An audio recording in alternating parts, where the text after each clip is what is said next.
Bonjour et bienvenue dans le journal de la moujonnerie. L'heure est à la résistance. Les infos plus fausses que vraies mais réellement fausses se multiplient aussi vite que les taxes, les évadés fiscaux et la restriction de liberté. Il faut réagir sans plus attendre. Fake news. Un cluster au sein de l'exécutif vient d'être signalé.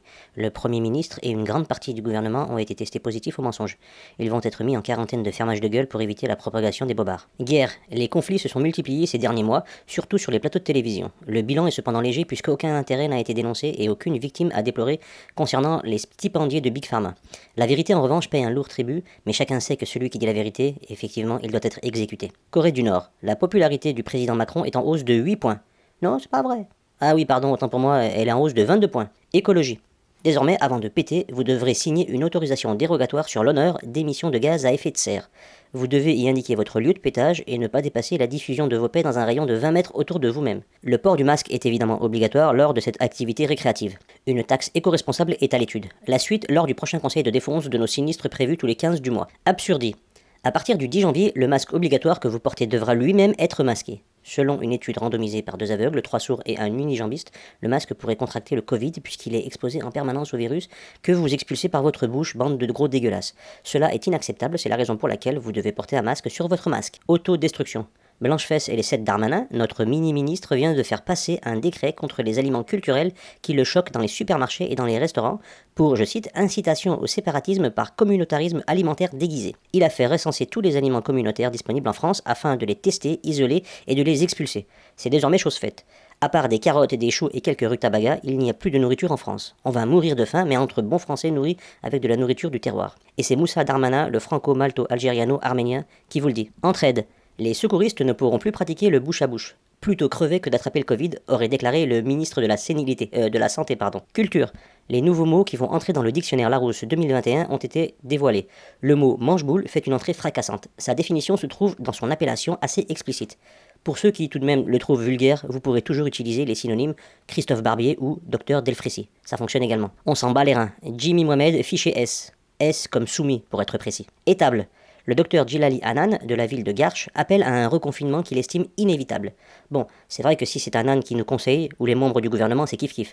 Mais avec le docteur Hanan, au moins, on sait tout de suite à qui on a affaire. Nous retrouvons notre invité en duplex avec à l'extérieur, qui nous parle aujourd'hui d'un endroit qu'il ne veut pas nommer, et c'est d'ailleurs très étrange.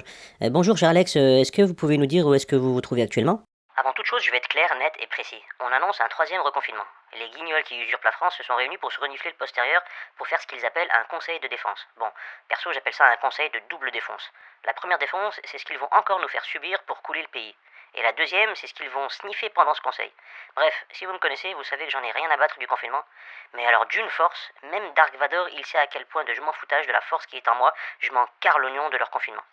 Je m'appelle à l'extérieur, de père en fils, voyageur des hautes plaines d'Écosse, moitié gitan, moitié forain, moitié oiseau migrateur, des plaines de l'Okavango, du Serengeti, d'Ibiza et de David Guetta. Je voyage, je bouge, je sors, je vis dehors, je suis né dans la rue. Je suis inconfinable, et ce serait me prendre pour un confiné de me reconfiner. Donc je suis dehors. Parfait, mon cher Alex. Bon alors, où est-ce que vous vous trouvez aujourd'hui ? Vous allez pas me croire. Vous pouvez peut-être nous donner un indice ? Ok, je vous raconte tout. Tout a commencé quand ma femme me dit un jour qu'elle aimerait aller en Camargue pour les vacances de Noël. Là je lui dis mais c'est à Perpète-les-Oies. Oui, parce que nous on vit en région parisienne. Ça fait quand même à peu près 1000 bornes, quoi. Et là, elle me dit, mais c'est où Perpète-les-Oies ? En fait, je réfléchis, je me dis, mais c'est partout et nulle part. Par exemple, si vous êtes à Paris et que vous devez aller à Perpète-les-Oies, ça fait loin, on est d'accord. Mais si vous êtes à New York et si vous voulez aller quand même à Perpète-les-Oies, bah ça fait loin aussi, toujours. Et là, je me rends compte d'un truc, c'est que depuis n'importe quelle ville au monde, si vous voulez vous rendre à Perpète-les-Oies, et ben c'est toujours la même chose, c'est loin. Ah oui, c'est vrai, j'avais pas remarqué ça. Eh oui, et ça marche aussi avec Pétaouchnok. Vous savez où ça se trouve, vous, Pétaouchnok ? Non, mais je sais que c'est loin. Voilà, c'est super loin. Mais il y a mieux. Depuis Perpète-les-Oies, pour aller à Pétaouchnok, là aussi c'est loin. Et ça marche aussi dans l'autre sens.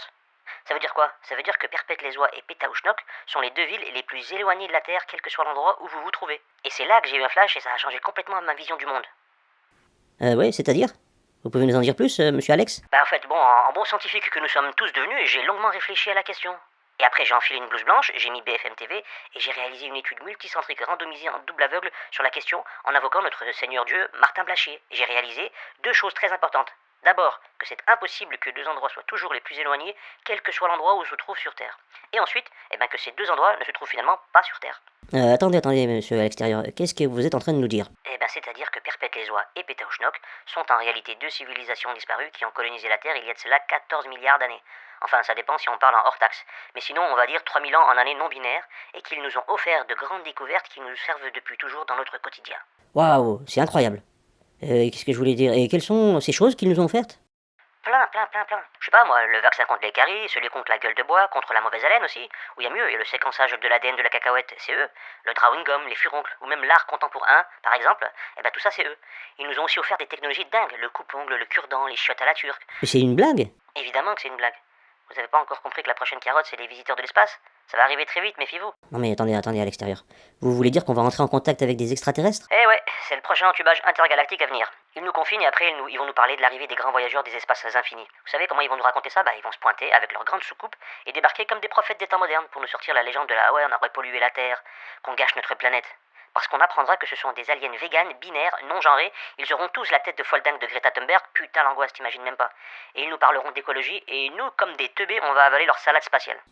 Désolé Alex, je vous suis pas. On nage en plein délire. Qui va avaler un baratin aussi gros que celui-là? Personne, mais une fois que les moujons se seront fait vacciner, ce sera la porte ouverte aux hallucinations et au délire collectif. Ils ont réussi à rendre fou la moitié de l'humanité en moins d'un an, sans aucun produit. Juste avec les mots. Alors imaginez ce qu'ils peuvent faire avec une potion magique en intraveineuse. Ça va être Disneyland. Les aliens vont devenir nos super amis et personne n'y trouvera à redire. Ils nous remettront un livre en guise de révélation pour l'humanité, imaginez. Sur la couverture, on pourra lire le titre « Comment servir l'homme ». Mais le livre, il est écrit en langue pataouchnokienne, que personne ne comprend sur Terre. Et au bout d'un moment, quand on aura réussi à traduire leur langue, on apprendra qu'en réalité, ce livre, c'est un livre de... C'est quoi? Qu'est-ce que c'est que ce livre? Je veux savoir, Alex. Eh ben pour ça, il va falloir regarder l'épisode 24 de la saison 3 de la série La 4ème dimension, intitulé « Comment servir l'homme ». Waouh, ok, c'est fou ce que vous êtes en train de nous dire. C'est la réalité qui dépasse la fiction ou la fiction qui dépasse la réalité. Ok. Et qu'est-ce que vous allez faire maintenant? Ouais, sûrement me retirer dans un coin paumé entre Pétaouchnok et Perpète-les-Oies. Très bonne idée. Bougez pas, je vous rejoins. Absurdie. Le port du masque est obligatoire pour nous protéger du Covid car le gouvernement veut prendre soin de notre santé. Mais vous pouvez retirer votre masque pour fumer car fumer, c'est bien connu, c'est bon pour votre santé. Ce qui fait que des gens passent leur temps à fumer afin de ne pas porter le masque. Le gouvernement ne trouve rien de choquant dans cette situation. Science-fiction. Ça vient de tomber. Castex testé négatif au QI. Sa mise en quarantaine est immédiate et les cas contacts de son entourage doivent être immédiatement testés, protégés et isolés afin d'endiguer la deuxième vague de QI négatif au sein du gouvernement. Rappelons que le gouvernement se compose d'une population à risque puisque le QI négatif est contracté en priorité par des énarques stipendiés des lobbies d'obédience ou sympathisants de la cause maçonnique. Le seul traitement disponible autorisé pour remédier à cette pandémie intellectuelle passe par les ouvrages de culture générale, en particulier les encyclopédies en plusieurs volumes, le mode d'administration étant évidemment par voie rectale. Mancheboulisme. Manuel Valls, également testé QI négatif alors même qu'il n'a pas fait le test. Comment le savons-nous? Parce qu'il a récemment déclaré au journal L'Opportuniste « Mes parents m'ont prénommé Manuel. Si j'avais été intelligent, ils m'auraient appelé intellectuel. » Sondage. L'Institut Mytho publie une étude qui conclut qu'un sondage sur deux est un mensonge, alors qu'un mensonge sur deux a honte de dire qu'il est un sondage. Alzheimer. La perte de la mémoire est vivement conseillée en ces temps de pandémie fictive. Question. Si le masque ne sert à rien contre le virus, pourquoi diable est-ce qu'on persiste à rendre son port obligatoire? Réponse du gouvernement. Parce que, sondage, l'Institut de la manipulation publie une étude qui conclut qu'un attentat sur deux est un false flag, alors qu'un false flag sur deux a honte de dire qu'il est un attentat. Culture, le youtubeur Squeezie va faire son entrée à l'Académie française. Info de dernière minute, Éric Zemmour. Voilà, je dois juste citer son nom, c'est un ordre qui vient d'en haut malheureusement. Sachez donc que Éric Zemmour, enfin voilà quoi, Éric Zemmour. Bonne nouvelle, les distributeurs en libre service de Rivostril seront prochainement disponibles dans toutes les EHPAD, mais également dans les services de réanimation des hôpitaux. Ils remplaceront les distributeurs de barres chocolatées et autres friandises chargées en sucre et graisses saturées qui sont hautement nocives pour la santé de nos concitoyens. Sondage, l'Institut Merdia publie une étude qui conclut qu'un journalope sur deux est un mytho, alors qu'un mytho sur deux a honte de dire qu'il est un journalope. Voilà, le journal de la moujonnerie se termine. À tous les moujons de la bergerie et d'ailleurs, je vous souhaite une bonne année 2021 qui sera difficile à n'en pas douter. Ne baissons cependant pas les bras, relevons la tête. Si aujourd'hui ils nous prennent pour des moujons soumis, nous leur montrerons très prochainement que nous sommes des béliers belliqueux. À très bientôt.